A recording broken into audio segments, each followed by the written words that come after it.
Bueno, y ahora nos queda ver la tercera rama del trigémino, que sería el nervio mandibular. Nervio mandibular, que es importante porque es un nervio que va a recoger sensibilidad del mentón, del labio inferior, también del cuerpo de la mandíbula y parte de, bueno, y la arcada, el arco dentario inferior. Lo iremos viendo paso por paso. Pues bueno, uno del primer nervio que vamos a encontrar sería el nervio bucal, que lo vemos aquí a nivel de superficie. Este sería el nervio bucal, que recoge la sensibilidad, como vemos, del cigomático mayor y del risorio. Luego se va a ir un poquito más profundo y va a pasar lateral al músculo bucinador.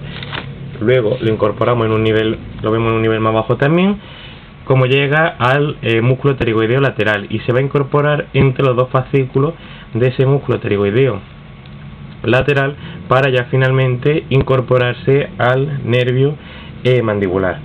Bien, el segundo nervio de mandibular sería este, que sería el nervio lingual. Nervio lingual, que no es más que una prolongación de ese nervio mandibular.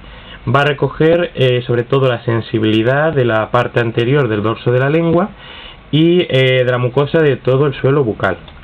Bien, pues el nervio lingual sabemos que va a ascender por la fosa infratemporal y la rama de la mandíbula, y tiene relación con el nervio de la cuerda del tímpano, que sabíamos que se unía a ese nervio lingual para llegar al ganglio submandibular. Vale, nervio lingual, listo, lo veríamos llegando aquí. Y luego este sería el nervio miloioideo. Bueno, pasamos al nervio alveolar inferior. Hemos dicho que este sería el bucal, este el lingual y este el nervio alveolar inferior. El nervio alveolar inferior va a tener un componente sensitivo y otro motor voluntario. Por ello decimos que el nervio trigémino, su tercera rama, no era totalmente sensitiva, sino que era mixta. Tenemos este nervio, que vamos a empezar a verlo por aquí, sería el nervio mentoniano, como llega a nivel superficial, nervio mentoniano que pasará por ese foramen mentoniano para ir por todo ese conducto mandibular y finalmente salir por el foramen mandibular. Sale por el foramen mandibular y aquí se le va a incorporar ese nervio motor, que sería el nervio miloioideo. Nervio miloioideo que va a inervar al músculo miloioideo y al vientre anterior del músculo digástrico. Entonces se unirían el nervio mentoniano con el miloioideo y formarían el alveolar inferior para ya unirse al nervio mandibular. Y bueno, la última rama sería esta, que sería el nervio aurículo temporal. Nervio aurículo temporal, que lo distinguimos bien porque le hace un ojal sobre la arteria meningia media, y va a pasar lateral, como hemos visto, al nervio de la cuerda del tímpano y también a la arteria timpánica anterior. Va a hacer una curvatura que es importante porque esa curvatura va a rodear al cóndilo de la mandíbula y finalmente pues sale a nivel superficial, aurículo temporal, donde pues recogerá la sensibilidad de esta zona. Vale.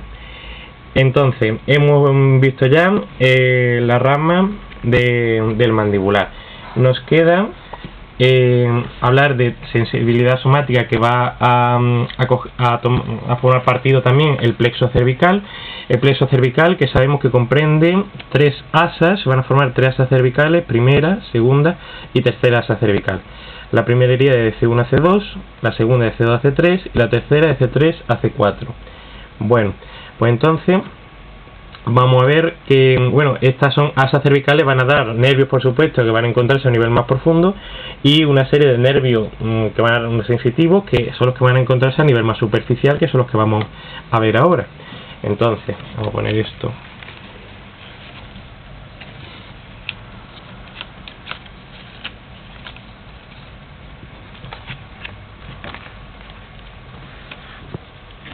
Así. Entonces, aquí, ¿qué veríamos en primer lugar? Pues veríamos este nervio, que es el nervio occipital menor, que corresponde a nivel de C2. Vemos cómo sale desde el borde pues más posterior del músculo esternocleidomastoideo y va a recoger la sensibilidad de toda esta parte posterolateral del cuello, de la oreja y también parte de ese cuero cabelludo. Bien, después tendríamos el nervio auricular mayor, que sería este nervio auricular mayor, que va a ser un nervio que tiene un recorrido oblicuo al esternocleidomastoideo, va a corresponder a los niveles C2 y C3 y recoge también la sensibilidad de la parte superolateral del cuello y la parte inferior de la oreja. Bueno, después tendríamos este músculo transverso del cuello, que vemos como también va a ser lateral al músculo esternocleidomastoideo y va a corresponder a los niveles también C2 y C3. Se dirige hacia adelante para recoger sensibilidad de toda la parte, la cara más anterior del cuello y sobre todo eso fundamentalmente. Y vemos como importante en punto de referencia es medial a la vena yugular externa. Y sabemos que también es importante atravesar el cuello porque va a llegar a atravesar al platisma. Bueno, y nos quedan también estos nervios que serían los supraclaviculares. Nervios supraclaviculares, que tendríamos los nervios supraclaviculares mediales, los intermedios y los laterales. Los mediales van a dirigirse sobre todo al tercio medial de la clavícula y de la articulación externoclavicular.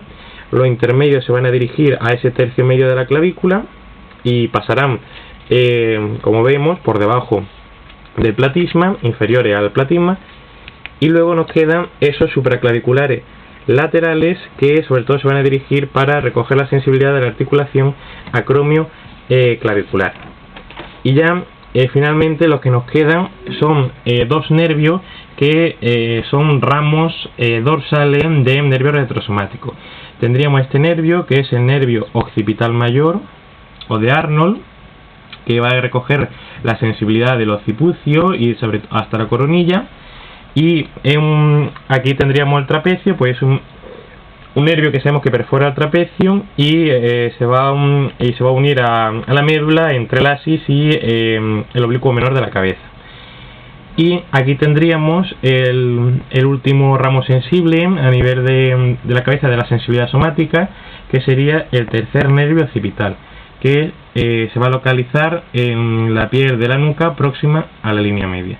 Y listo, pues esto sería lo correspondiente a la sensibilidad somática a nivel de la cabeza y el cuello.